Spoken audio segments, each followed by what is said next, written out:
Hello friends, आज Sunday है और आपका कॉफ़ी टाइम भी पूरा हो गया होगा या चाय टाइम, टी टाइम, मनोरंजन ये सब पूरा हो गया होगा। चलो अब हम काम की बात करते हैं। हमने पहले भी जैसे स्टडी कॉर्नर को अच्छे से अरेंज किया था, अब हम स्टार्ट करेंगे हमारा कुछ पैटर्न ऑफ स्टडी, मतलब किस तरीके से हमको पैटर्न एक बनाना चाहिए पढ़ने के लिए, वो मैं आज आपसे एक डिस्कस करूँगी।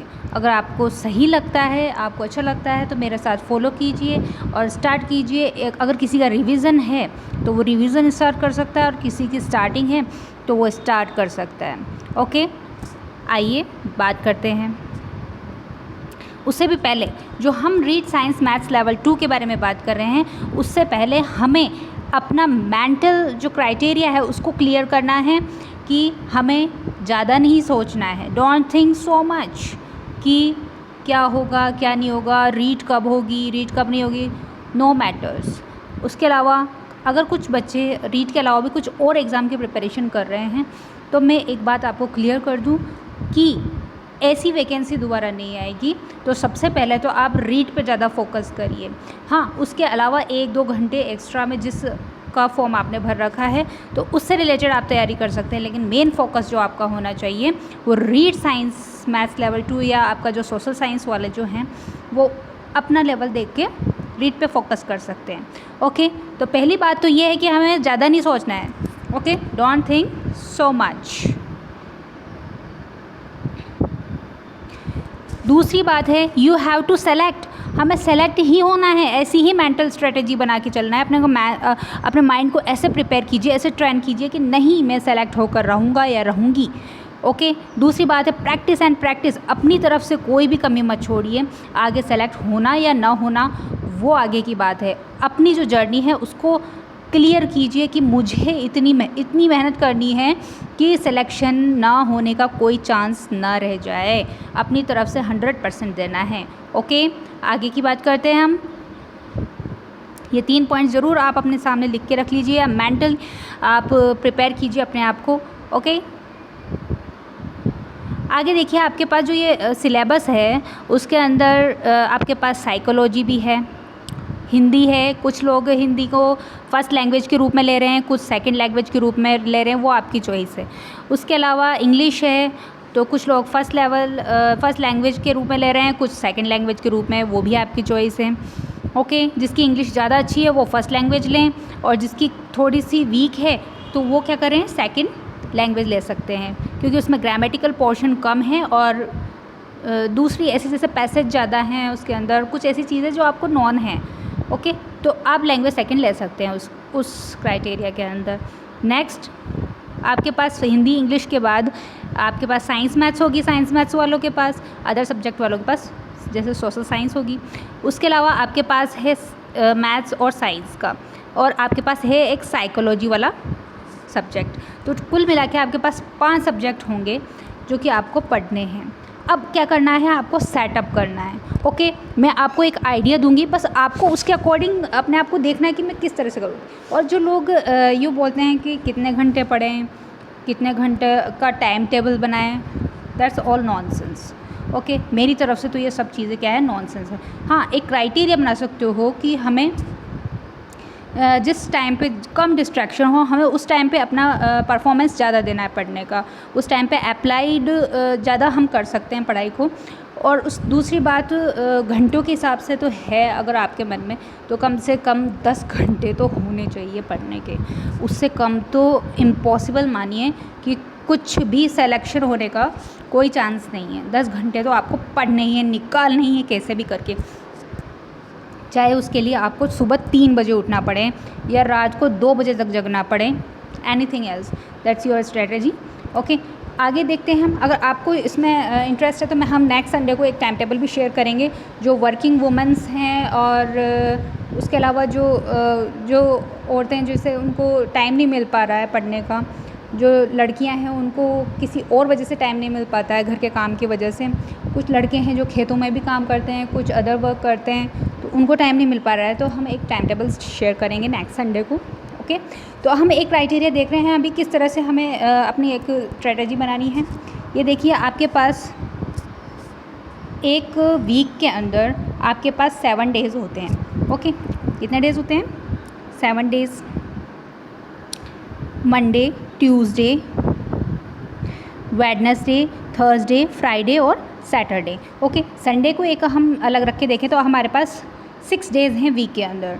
ओके, तो उसमें से आप एक तो मंडे, वेडनेसडे और फ्राइडे, ये 3 दिन तो आप रखें पढ़ाई के, मतलब जो थ्योरेटिकल पोर्शन है उसका रखिए। ओके, बाकी के जो 3 दिन हैं, ट्यूसडे, थर्सडे और सैटरडे, उन 3 में आपने जो पहले थ्योरेटिकल पढ़ा है उसका अब आपको क्या करना है? प्रैक्टिस सेशन करना है। ओके, तो देखिए सबसे पहले मैं आपको एक स्ट्रेटजी बताऊंगी कि हम जनरली स्टार्टिंग करते हैं कोई भी सिलेबस को पूरा करने के लिए स्टार्ट से, कि हम शुरू से उसको स्टार्ट करें। लेकिन आज मैं आपको एक स्ट्रेटजी बताती हूँ कि अपने माइंड को एक्टिव रखने के लिए हमें कभी कभी स्टार्ट करना चाहिए पीछे से। ओके, तो मैं आपको एक सजेस्ट करूँगी कि यूनिट जो भी लो आप, जैसे 6 यूनिट्स हैं, 5 यूनिट्स हैं किसी किसी के अंदर, तो आपको क्या करना है उसके अंदर पीछे से शुरू करना है। किसी किसी के अंदर जिसके अंदर आपको लगता है कि मुझे टफ़ लगता है तो उसके अंदर पीछे से शुरू कीजिए आप।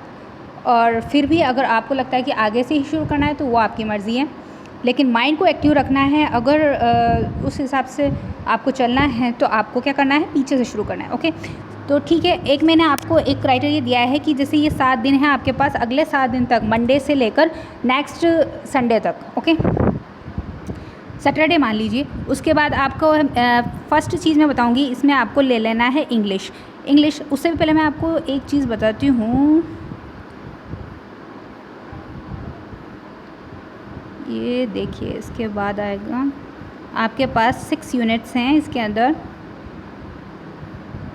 ये देखिए, हाँ, इसके अंदर आपके पास जैसे ये 5 सब्जेक्ट्स हैं, साइकोलॉजी का, मैथ्स, साइंस, इंग्लिश और हिंदी। ये जैसे मैंने एक कागज़ पे लिख लिया है, आप भी ऐसे लिख के रख लीजिए कि इसके अंदर किस किस के अंदर कितने कितने यूनिट्स हैं। तो साइकोलॉजी और मैथ्स के अंदर 5 यूनिट्स हैं, साइंस, इंग्लिश और हिंदी के अंदर 6 यूनिट्स हैं।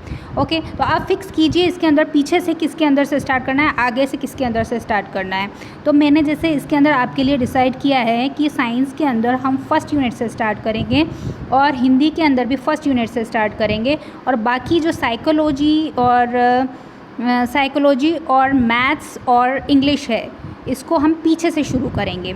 ओके, इसके अंदर पीछे से शुरू करेंगे। ये 5th यूनिट मैथ्स की हम करवा ही रहे हैं, 3rd यूनिट में आपको करवा रही हूँ। लाइन्स एंड एंगल्स, रेखाएं और कोण मैंने आपको जो करवा दिए हैं, प्लीज़ उनकी वीडियो आप जाकर देखिए और आपके कॉन्सेप्ट्स क्लियर करिए। ओके, हम धीरे धीरे मैथ्स को कंप्लीट कर लेंगे। और उसके बाद आपका साइंस का अगर आप कहेंगे तो मैं साइंस का भी करवा दूंगी, लेकिन पहले मैथ्स का मैं आपको अच्छे से बिल्कुल कंटिन्यूटी बनाकर कंप्लीट करवा दूंगी कोर्स। ओके, और इंग्लिश में आपको लेना है 6 यूनिट। तो आपको इनके अंदर से तो पीछे से यूनिट लेना है और इसके अंदर साइंस की यूनिट स्टार्ट करनी है और हिंदी की इसमें फर्स्ट यूनिट में आप प्रैक्टिस कीजिए बस। ओके, तो देखिए इसके अंदर ये तो हुई बात हमारी किस तरह से हमें पीछे से लेना है। उसके अलावा आपको ये देखना है कि इंग्लिश के अंदर जो 6th यूनिट है उसके अंदर कौन कौन से पोर्शन हैं जो हमें पढ़ने हैं। इसके अंदर जैसे principle of teaching English, methods and approaches of English language teaching and development of language skills, teaching learning material, challenges of teaching English, continuous and comprehensive evaluation and methods of evaluation and remedial teaching। ये 6 unit के part हैं जो आपको पढ़ने हैं। अब आपको एक दिन में कितने पढ़ने हैं या आप डिसाइड करें, चाहे तो आप 3 पढ़ लें, चाहे आप 2 पढ़ लें, या आपके ऊपर चॉइस डिपेंडेड है। लेकिन आपके पास टाइम कितना है? 1 हफ्ते का है। एक दिन आप रखिए पूरा दिन पढ़ने हैं, आपको 5 सब्जेक्ट हैं। ओके, लेकिन 5 में से 3 के ऊपर ज़्यादा फोकस करना है जिसके अंदर आपको वीक लगता है कि भाई हाँ मेरा थोड़ा इसके अंदर कमज़ोर पक्ष है मेरा या वीक पॉइंट है मेरा, मुझे इसमें थोड़ा सा डाउट रहता है कि भाई हाँ मैं इसमें क्वेश्चंस नहीं कर पाऊँगी। तो उन 3 सब्जेक्ट्स को तो सबसे ज़्यादा टाइम देना है और बाकी के जो 2 सब्जेक्ट हैं उनको कम कम टाइम देना है। जैसे हिंदी हो गया, इंग्लिश हो गया, किसी को साइंस ईजी लगती है तो साइंस को कम टाइम दें। 3 सब्जेक्ट को तो आपको ज़्यादा टाइम देना है, 2 को कम देना है, लेकिन 5 सब्जेक्ट को आपको टाइम देना है। ओके, उसके बाद आते हैं हम इसके अंदर आपको पहली बात तो पता पड़ी इंग्लिश की। उसी तरह से मैंने साइकोलॉजी के लिए आपके लिए कहा है कि जैसे 5th यूनिट से स्टार्ट करेंगे, तो 5th यूनिट के अंदर क्या क्या है, शिक्षण अधिगम प्रक्रियाएं, राष्ट्रीय पाठ्यचर्या रूपरेखा 2005 और शिक्षण अधिगम की प्रक्रियाएं, आकलन, मापन और मूल्यांकन, क्रियात्मक अनुसंधान, एक्शन रिसर्च। 5th नंबर पे है शिक्षा का अधिकार अधिनियम 2009 और अध्यापकों की भूमिका और दायित्व। ये पॉइंट्स हैं अपने यूनिट 5 के अंदर। अब आपको इसी तरह से लिख कर रखना है ताकि जैसे जैसे वो टॉपिक्स कंप्लीट हो आपको उसके ऊपर टिक लगाते चलना है। इससे होगा क्या कि हमें पता चल जाएगा कि हमने इसको अच्छे से कंठस्थ कर लिया है, हमने दिमाग में बिठा लिया है इस चीज़ को, कहीं से भी पूछ लो। ओके, तो ऐसे ही तैयारी करनी है आपको। उसी तरह साइंस की जैसे यूनिट 1 में आपको कहा है मैंने कि यूनिट 1 से स्टार्ट कीजिए, 2 सब्जेक्ट के अंदर तो स्टार्टिंग से शुरू कीजिए, बाकी के 3 में पीछे से शुरू कीजिए, तो एक कंटिन्यूटी बनेगी हमारी। ओके, इसके अंदर 1st यूनिट में क्या क्या पोर्शन है या आप इसी तरह से लिख कर रख लीजिए कि हमें किस तरह से पूरा करना है। ओके, उसके बाद बात आती है इसके अंदर हिंदी की। अब आप सोच रहे होंगे हिंदी में क्या करना है। हिंदी के अंदर आपको 1st यूनिट से लेकर जितने भी टॉपिक्स हैं जो आपको लगता है टफ़ हैं या कुछ भी आपको लगता है तो उससे रिलेटेड क्वेश्चंस ही प्रैक्टिस कीजिए। मैं थ्योरेटिकल को अब एक्सेप्ट नहीं कर पा रही हूँ। इस मतलब कहने का मतलब ये है कि अब पढ़ने का वो टाइम नहीं है हिंदी के अंदर कि हम थ्योरेटिकल वाइज पढ़ें।